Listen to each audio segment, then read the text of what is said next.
નમસ્કાર દર્શક મિત્રો, સ્ટાર પ્રાઇમ ન્યૂઝમાં આપનું સ્વાગત છે। રક્ષક જ બન્યા ભક્ષક। બાવડા પોલીસ સ્ટેશનના પીઆઈ ડાંગરવાલાએ ફરિયાદીને ઢોર માર માર્યો હોવાની ઘટના સામે આવી।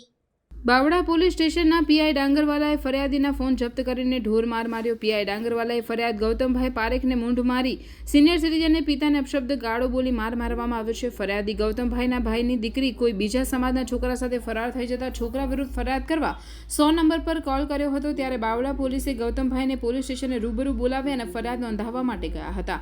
ત્યારે બાવડા પોલીસ સ્ટેશને તેમની અરજી લેવામાં આવી। ત્યારબાદ ફરિયાદી અરજીનો કોપીનો ફોટો પાડવા માટે કહ્યું હતું। ફોટો પાડવાનું કહેતા પીઆઈ ડાંગરવાલાએ પોતાની ઓફિસમાં બોલાવી ફરિયાદી ગૌતમભાઈ અને તેમના પિતાને ઢોર માર મારી અપશબ્દ બોલ્યાનો ગંભીર આક્ષેપ ફરિયાદી દ્વારા કરવામાં આવી રહ્યો છે। પીઆઈ ડાંગરવાલાએ અને બીજા 2 પોલીસ કર્મચારી દ્વારા એટલું બધું માર મારવામાં આવ્યો કે ફરિયાદી ગૌતમભાઈ બેભાન થઈ ગયા હતા, જેથી તેમને અલગ અલગ હોસ્પિટલમાં સારવાર માટે લઈ જવામાં આવ્યા હતા, જે હાલ ફરિયાદી સાણંદની અલગ ખાનગી હોસ્પિટલમાં સારવાર લઈ રહ્યા છે। ફરિયાદી અને તેમના પરિવારે જિલ્લા પોલીસ વડાને મૌખિક રજૂઆત કરી લેખિત અરજી કરી ન્યાય માટે ઉગ્ર માંગ ઉઠાવી છે। ફરિયાદીએ તેમ પણ જણાવ્યું કે મને કંઈ પણ થાય તો બાવડા પોલીસ આનો જવાબદાર રહેશે। ક્યારે આવા દાદાગીરી કરનાર પોલીસ કર્મચારી સામે કાયદેસરની કાર્યવાહી કરી પ્રજાના રક્ષણ કરવાને બદલે પ્રજાનું ભક્ષણ કરતા આવા બાવડા પોલીસ સ્ટેશનના પીઆઈ ડાંગરવાલાને સસ્પેન્ડ કરે એવી માંગ ઉઠી છે। મારું નામ ભાઈલાલ વિશાંતભાઈ વાણંદ। ગામ તમારું? મારું ગામ અહીંયા રહેવા સાણંદ। શું છે ઘટના? ઘટના એવી છે કે અમારો મોટો દીકરો બાવડા રહે છે અશોકભાઈ, અને તેની દીકરી નિરાલી, જે ઘેર ન હોવાથી અમે પોલીસ સ્ટેશને જાણ કરવા ગઈ। તેમજ તે દિવસે 6/4/2024ના દિવસે જે એની સામેવાળા અમને અને એમના પરિવારને ધાક ધમકી આપતા હતા, તેમજ અમે ભગાડી રહ્યા છીએ એવું અમને કહેતા હતા। તે નિમિત્તે અમે એક 100 નંબર પર ફોન કર્યો, અને 100 નંબર પર ફોન બાવડા પોલીસ સ્ટેશનથી આવી અને અમને કહેલ કે તમે બાવડા પોલીસ સ્ટેશનમાં આવો અને ત્યાં એફઆઈઆર નોંધાવી દો। તો અમે જ્યાં બાવડા પોલીસ સ્ટેશને એફઆઈઆર નોંધાવા ગયા, તો પછી અમારી બાવડા પોલીસ સ્ટેશનમાં એફઆઈઆર નોંધાઈ। એફઆઈઆર નોંધાયા પછી અમે ફરિયાદીની જે એફઆઈઆરની કોપીની માગણી કરી, તો અમને કોપી આપી નહીં। તો ત્યારબાદ પછી અમે એનો ફોટો પાડ્યો, તો ફોટો અમે પાડ્યો પછી અમને ના પાડવા દીધો। તો પછી ગૌતમભાઈના તેમજ ભાઈલાલભાઈના બંનેના ફોન લઈ લીધા, અને ત્યારબાદ પછી અમને પીઆઈ ડાંગર સાહેબ જે એમની ચેમ્બરમાં લઈ ગયા, અને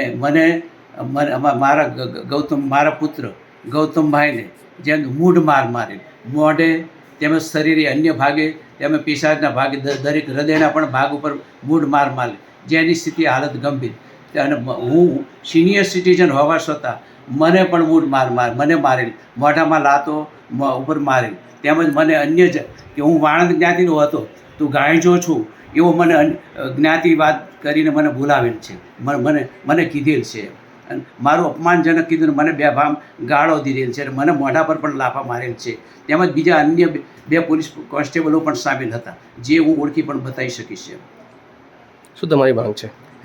તમારી માંગ જે મારો છોકરો હજી બેભાન અવસ્થામાં છે, તો એનો જવાબદાર કોણ? જે અમે અમારા રક્ષણ માટે ગયેલા, જે પ્રોટેક્શન માટે ગયેલા, જે એના માટે, તો એના બદલે અમને અમારા પાસેથી મોબાઈલ લઈ લીધેલ, અમને દાંત ગંભી આપેલ, તેમજ એને મૂઢ મારેલ છે, અને હજુ પણ અમે અમારો પરિવાર પોલીસથી, બાવડા પોલીસથી ભયભીત છીએ।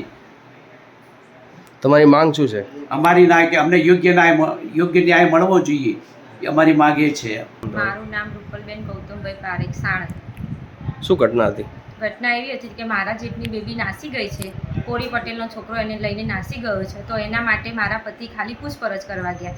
એમાં 100 નંબર ઉપર મારા પતિએ ડાયલ કર્યો, તો અમને પોલીસવાળાએ તેમને ત્યાં બોલાયા એટલે મારા પતિને માર્યા પીઆઈ। શું પીઆઈનું નામ હતું? પીઆઈનું નામ ડાંગરવાલા। અને મારા પતિને એટલા બધા માર્યા છે કે એની સ્થિતિ જોવો તો ખરા સાહેબ, એ બોલી શકવાની સિચ્યુએશનમાં નથી।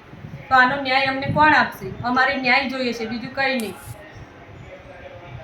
ઓકે, તો ફરિયાદ કરી આ બાબતે? હા, ફરિયાદ કરીને